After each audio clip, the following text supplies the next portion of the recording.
పురాతన దేవాలయం శిథిలమైపోతే ఎలా ఉంటుందో తెలుసా? నేను జ్ఞానకేశ్వర స్వామి దేవాలయం మేము రిస్టోర్ చేసాం ఈస్ట్ గోదావరి డిస్ట్రిక్ట్లో. అలాగే గుంటూరు జిల్లాలో విష్ణు పంచాయతీ నక్షత్రం కంప్లీట్గా శిథిలమైపోతే నేనే గజల్ ప్రోగ్రామ్ చేసి గుంటూరులో 65 లక్షల రూపాయలు రైజ్ చేసి మొత్తం ఆ టెంపుల్ అంతా కూడా కట్టిస్తున్నాను. మొత్తం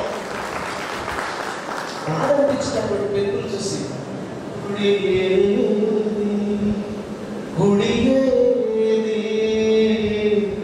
ఆ గుడి నేల మీద దైవమైన గుడి ఏది, నింగి తాకి నిలుచున్న గుడి ఏది, గుడి ఏది, గుడి ఏది, ఆ గుడి ఏది, గోపురాన్ని గూడు అన్న పావురాల సందడేది, గంగి గోవు పిలుస్తున్న గంగడోలు గంట ఏది, అమ్మ నోట భజన విన్న ఆనాటి గుడి ఏది, కళ్ళు నావి చెమ్మకి మసక పారుతున్నవి, గుడి ఏది, గుడి ఏది, ఆ గుడి ఏది. ఈ చరణం వినండి. అన్నదాన శిబిరంలో గుడి పరిస్థితి చూడండి. ఇవాళ ఈనాటి గుడి పరిస్థితి, అన్నదాన శిబిరంలో ఆగిపోని వడ్డనేది, పరమాన్నం పులిహోరల ప్రసాదాల పలుకులేవి. మన చిన్నప్పుడు, మా అమ్మ చిన్నప్పుడు అక్కడ గుళ్ళో ఉండే పూజారి, రే సుబ్బారావు, రే దాసు ఇలా రా, ఇదిగో ప్రసాదం తినేళ్ళు అని ఉదయం సాయంత్రం భోజనం పెట్టి ప్రసాదం పెట్టి పంపించేవాడు. కానీ వాడు ఎలా ఉంది గుడి? అన్నదాన శిబిరంలో ఆగిపోని వడ్డనేది, పరమాన్నం పులిహోరల ప్రసాదాల పలుకులేవి, ఆకలినే మరి పిలిచిన ఆ కాలపు గుడి ఏది, ఇప్పుడు చూస్తే పూజారికి మెతుకులేని బతుకు ఏది,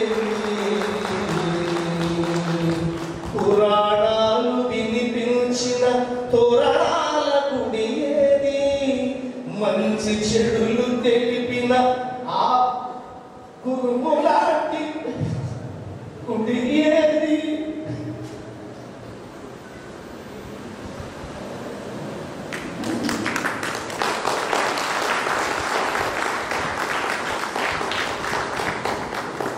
గుడి అన్నది కూలిపోతే విలువలకు ఉనికేది, గుడి అన్నది లేకపోతే మన జాతి గరిమ ఇంకేది,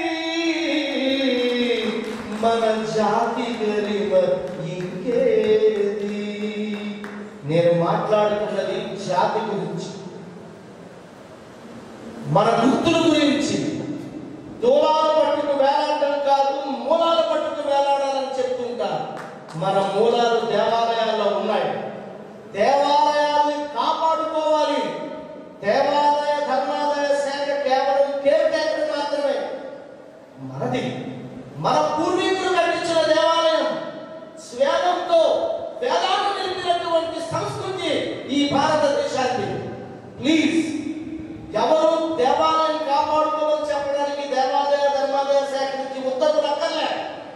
మనదే, మన తాతయ్య మన ముత్తాతలు కట్టించిన దేవాలయాన్ని కాపాడుకోవడానికి ఇంకొకటి పర్మిషన్ అవసరమా?